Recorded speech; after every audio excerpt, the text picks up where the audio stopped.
if we want to take a look at that, let's take a look at code here. And so we have this for loop. We can see that the while loop is going to be very similar to that. And I'll keep the for loop there just so we can see the similarities. But first thing I'm going to do is say let I equal 0.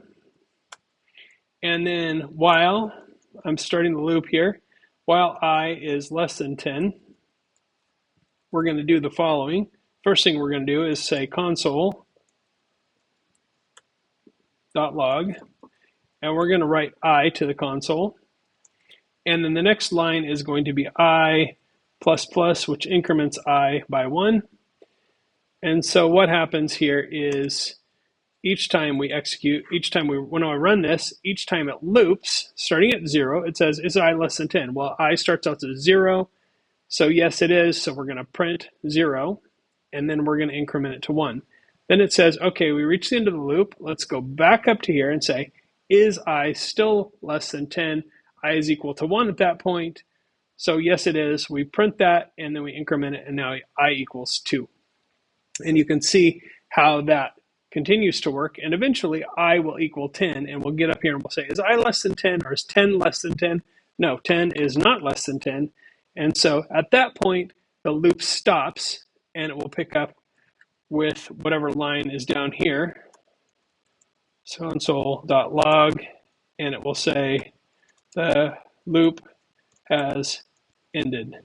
Okay, so after the loop is ended, it goes on to the next line, which is 46 here, that just says the loop has ended.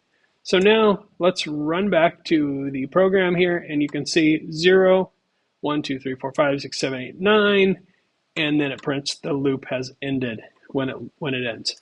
So this is what a while loop looks like, and you can see the same elements are kind of here. So we have the let I equals 0, and then we have the condition, right? Condition is here, and then we have the increment right here. Now, it's important to note that the increment here is inside the loop.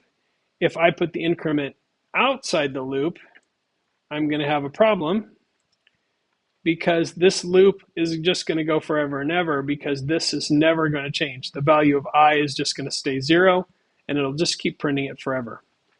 So it's really important to make sure that when you create a loop, that you know how the loop is going to end.